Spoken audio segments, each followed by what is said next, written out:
Hi guys, welcome to my channel. ಎಲ್ಲರಿಗೂ ಹನುಮಾನ್ ಜಯಂತಿಯ ಶುಭಾಶಯಗಳು.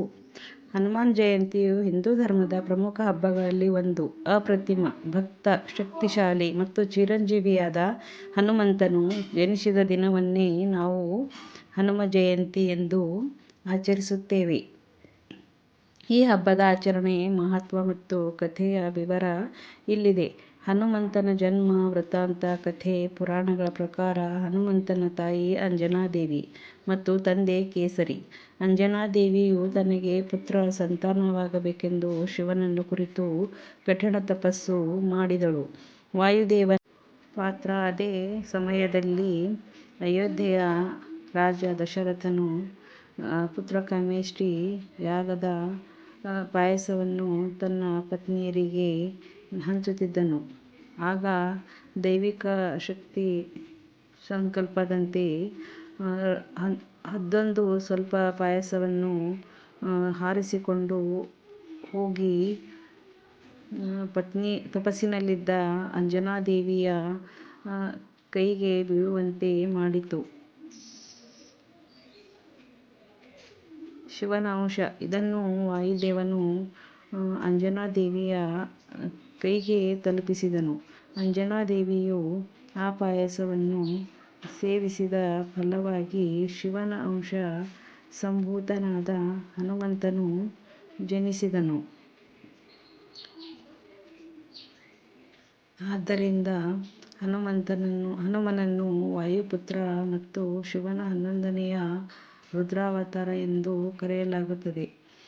ಆಚರಣೆ ಹೇಗೆ ಮಾಡುವುದು? ಭಾರತದ ವಿವಿಧೆಡೆ ಹನುಮಾನ ಜಯಂತಿಯನ್ನು ಬೇರೆ ಬೇರೆ ದಿನಗಳಲ್ಲಿ ಆಚರಿಸಲಾಗುತ್ತದೆ. ಕರ್ನಾಟಕದಲ್ಲಿ ಸಾಮಾನ್ಯವಾಗಿ ಮಾರ್ಗಶೀರ್ಷ ಮಾಸದಲ್ಲಿ ಆಚರಿಸಿದರೆ, ಉತ್ತರ ಭಾರತದಲ್ಲಿ ಚೈತ್ರ ಪೌರ್ಣಿಮೆ ಎಂದು ಆಚರಿಸುತ್ತಾರೆ. ದೇಗುಲ ದರ್ಶನ. ಭಕ್ತರು ಮುಂಜಾನೆಯೇ ಹನುಮಂತನ ಗುಡಿಗೆ ಹೋಗಿ ವಿಶೇಷ ಪೂಜೆ ಸಲ್ಲಿಸುತ್ತಾರೆ ಮತ್ತು ಪ್ರಸಾದವನ್ನು ಸ್ವೀಕರಿಸುತ್ತಾರೆ. ಸಿಂಧೂರ ಲೇಪನ.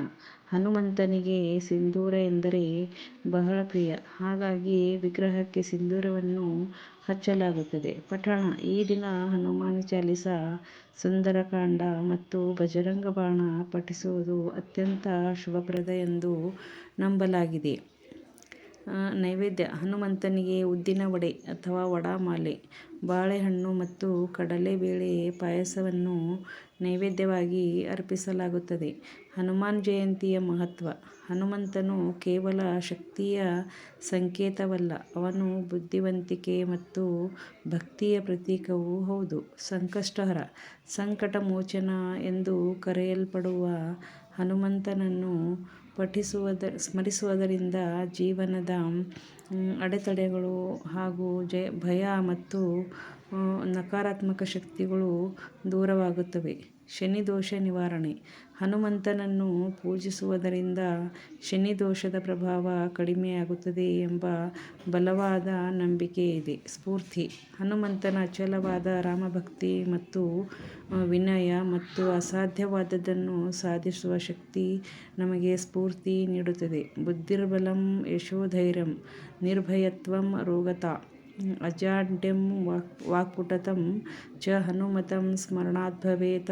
ಹನುಮಂತನನ್ನು ಸ್ಮರಿಸುವುದರಿಂದ ಬುದ್ಧಿ, ಬಲ, ಯಶಸ್ಸು, ಧೈರ್ಯ, ನಿರ್ಭಯತೆ ಮತ್ತು ಆರೋಗ್ಯ ಪ್ರಾಪ್ತಿಯಾಗುತ್ತದೆ ಎಂದು ಹನುಮಂತನ ಜಯಂತಿಯಂದು ಆಂಜನೇಯ ಸ್ವಾಮಿಯನ್ನು ಶ್ರದ್ಧಾ ಭಕ್ತಿಯಿಂದ ಪೂಜಿಸಲು ಅನುಸರಿಸಬೇಕಾದ ಮುಖ್ಯ ವಿಧಿವಿಧಾನಗಳು ಯಾವುದು ಅಂತ ನೋಡಿ. ಇಲ್ಲಿವೆ. ಪೂರ್ವ ಸಿದ್ಧತೆ. ಶೌಚ ಮತ್ತು ಸಂಕಲ್ಪ. ಮುಂಜಾನೆ ಬೇಗ ಎದ್ದು ಪವಿತ್ರ ಸ್ನಾನ ಮಾಡಿ ಶುಭ್ರವಾದ ಬಟ್ಟೆ, ಸಾಧ್ಯವಾದರೆ ಕೇಸರಿ ಅಥವಾ ಹಳದಿ ಬಣ್ಣದ ವಸ್ತ್ರ ಧರಿಸಿ ಮನಸ್ಸಿನಲ್ಲಿ ಹನುಮಂತನನ್ನು ಸ್ಮರಿಸುತ್ತಾ ಪೂಜೆಯ ಸಂಕಲ್ಪ ಮಾಡಿ. ಪೂಜಾ ಸ್ಥಳ.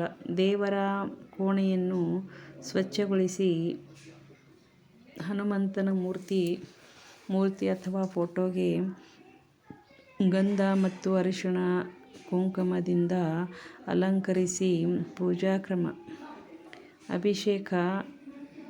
ವಿಗ್ರಹವಿದ್ದರೆ ಪಂಚಾಮೃತ, ಹಾಲು, ಮೊಸರು, ತುಪ್ಪ, ಜೇನುತುಪ್ಪ, ಸಕ್ಕರೆ ಅಥವಾ ಶುದ್ಧ ನೀರಿನಿಂದ ಅಭಿಷೇಕ ಮಾಡಿ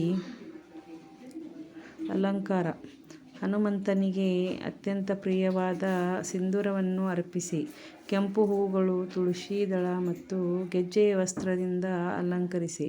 ನೈವೇದ್ಯ: ಬಾಳೆಹಣ್ಣು, ಕಡಲೆ ಬೇಳೆ, ಬೆಲ್ಲ, ಪಾನಕ ಅಥವಾ ಕೋಸಂಬರಿ ಅಥವಾ ಉದ್ದಿನ ವಡೆಯನ್ನು ನೈವೇದ್ಯವಾಗಿ ಅರ್ಪಿಸಬಹುದು.